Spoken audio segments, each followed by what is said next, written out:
Occupons-nous maintenant des couleurs et des unités de mesure pour les tailles.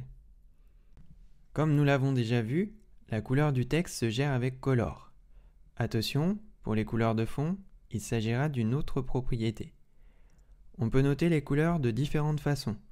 Directement en anglais pour quelques couleurs de base, ou alors en hexadécimal ou RGB. Cela revient au même, c'est juste une notation mathématique différente. C'est dans les deux cas une dose de rouge, de vert et de bleu, allant de 0 à 255.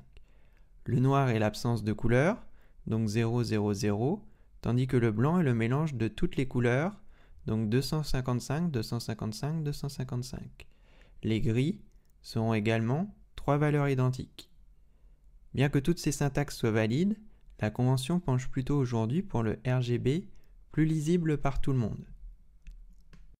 Par exemple, la première couleur qu'on gère souvent, c'est celle des liens, car la couleur par défaut est un peu agressive. Les tailles, comme celle du texte, mais aussi toutes les autres que nous verrons, peuvent elles se noter avec différentes unités de mesure.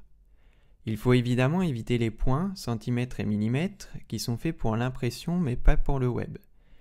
On évite aussi aujourd'hui, pour des problématiques de responsive design, d'utiliser les pixels, mais aussi pour l'accessibilité. Il vaudra quasiment toujours mieux se servir de dimensions relatives comme le pourcentage ou EM. La convention penche plutôt aujourd'hui pour le dernier. C'est tout simplement un multiplicateur. 2EM signifie 2 fois plus gros et 0.5 EM signifie 2 fois plus petit. Attention, en informatique, pour les nombres décimaux, on utilise le point et non pas la virgule. Par exemple, comme c'est un élément important pour la navigation, on peut grossir notre menu.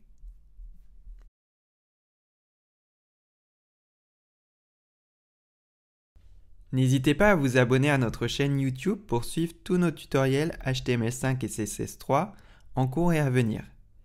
Cette vidéo fait partie d'une formation HTML-CSS complète avec des outils méthodologiques pour devenir un intégrateur professionnel et avec un exercice corrigé du cas pratique par excellence, la transformation d'une maquette Photoshop en page HTML-CSS.